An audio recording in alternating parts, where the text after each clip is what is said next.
अस्सलाम वालेकुम वरहमतुल्लाहि वबरकातुहू औज़ुबिल्लाहि मिनश शैतानिर रजीम बिस्मिल्लाहिर रहमानिर रहीम అల్లాహ్ ప్రవక్త ముహమ్మద్ సల్లల్లాహు అలైహి వసల్లం శాంతి సేవకులు కురిపించడం వల్ల ఆమీన్. శాపగ్రస్తులైన సైతాన్ బారి నుంచి సృష్టికర్త అయిన అల్లాహ్ యొక్క రక్షణని, అల్లాహ్ యొక్క సాయాన్ని, రక్షణ వేడుకుంటూ ఉన్నాను. ఆమీన్. ఉహూద్ యుద్ధంలో చాలామంది మరణించారని ఒక హదీస్లో చెప్తూ ఉన్నారు. హజరత్ జాబిర్ రజల్లా గారు ఏం చెప్తున్నారంటే, ఉహూద్ యుద్ధ సమయంలో చాలామంది ఇంతికాల్ అయిపోయారు, అమరగతి నొందారు. ఇన్నా లిల్లాహి వా ఇన్నా ఇలైహి రాజిఊన్. ఆ సమయంలో ప్రవక్త ముహమ్మద్ సల్లల్లాహు అలైహి వసల్లం గారు ఇద్దరిని ఒకటే సమాధిలో పెట్టేవారు. అంతేకాకుండా ఆ సమయంలో ప్రవక్త ముహమ్మద్ సల్లల్లాహు అలైహి వసల్లం గారు అడిగారు, ఏమని, వీళ్ళల్లో ఖురాను ఎక్కువ ఎవరికి చదవడానికి వస్తుంది అని అంటే కనుక ఎవరి వైపు అయితే అక్కడ ఉన్నవారు ఎక్కువ ఖురాన్ ఎవరికి వస్తుంది అని చెప్తే వారిని ముందుగా మరి సమాధిలో ఖననం చేయటం, వారిని కిబ్లా వైపు మరి సరిగ్గా పెట్టడం, ఈ విధంగా ఎక్కువగా జరిగేది. మరి ఈ యొక్క హదీస్ని ఈ యొక్క సహాబా గారు తెలియజేస్తూ ఉన్నారు, హజరత్ జాబిర్ రజల్లా గారు. ఈ యొక్క హదీస్ని బుఖారీ హదీస్ గ్రంథం నుంచి మరియు జనాజే అధ్యాయంలో నుంచి తీసుకోవడం జరిగింది. ఈ యొక్క హదీస్ వల్ల మనకి కొన్ని విషయాలు తెలుస్తున్నాయి. ఒకటి, ఎక్కువ మంది ఒకటేసారి చనిపోతే ఎలా ఖననం చేయాలి ఒకటి. రెండో విషయం, ఇద్దరిద్దరిని కూడా ఒకటే సమాధిలో ఖననం చేయవచ్చు అని.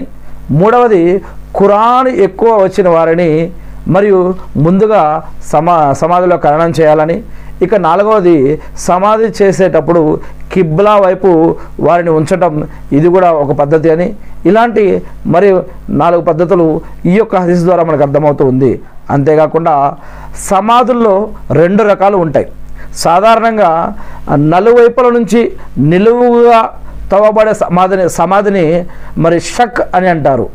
మరికొన్ని సమాధుల్ని ఒక పక్కకు తవ్వి లోపల డొల్లగా చేస్తారు. ఇలాంటి సమాధుల్ని లిహిద్ అని అంటారు.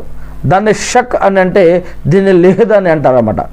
ఈ హదీస్ ద్వారా ఖురాన్ యొక్క విలువ, ఖురాన్ నేర్చుకున్న వారికి ఉన్న గౌరవం, మరి ఈ యొక్క ఖురాన్ సంస్కర్త మరియు హాఫిజుల మహత్యం కూడా ఈ యొక్క హదీస్లో ఖురాన్ హాఫిజుల యొక్క విలువ, వారికి ఉన్న మహత్యం ఏమిటనేది కూడా ఈ యొక్క హదీస్ ద్వారా మనకు అర్థమవుతుంది. ఏది ఏమైతేనేమి నేను ఆ సృష్టికర్త అయిన అల్లాహ్ని ప్రార్థిస్తూ ఉన్నాను, అల్లా నీ యొక్క దాసులు ఎవరైతే మరణించారో వారందరిపైన కూడా శాంతి సేవకాలు కురిపించడం వల్ల ఆమీన్.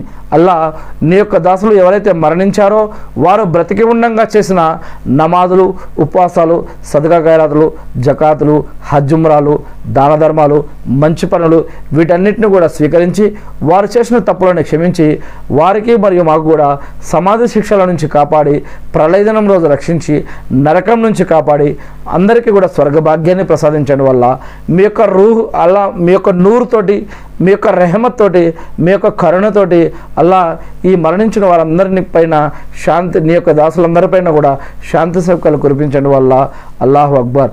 అల్లా ఈ యొక్క సమాధిలో మరణించాక ఉన్నటువంటి ఈ యొక్క నంకిర్ ముఖ్యుల నుంచి మరియు అక్కడ ఉన్నటువంటి అనేక రకాల ప్రశ్నల నుంచి కూడా మాకు ఆసాని చేయండి వల్ల మీ యొక్క దాసులందరికీ కూడా వల్ల ఆమీన్. అల్లాహు అక్బర్. అల్లా మందరికీ కూడా స్వర్గ భాగ్యాన్ని ప్రసాదించడం వల్ల ముహమ్మద్ సల్లల్లాహు గారి పైన శాంతి సేవకాలు కురిపించడం వల్ల అల్లా మీరు ప్రవక్త ముహమ్మద్ సల్లల్లాహు గారి ద్వారా మాకు అందజేసినటువంటి ఖురాన్ మరియు హదీసులు తెలుసుకుని, నేర్చుకుని, అర్థం చేసుకుని, గుర్తుపెట్టుకుని వాటి ప్రకారం మేము జీవిస్తూ మిమ్మల్ని ఆరాధిస్తూ తెలియని మా సోదరులు కూడా తెలిపే భాగ్యాన్ని మాకు ప్రసాదించడం వల్ల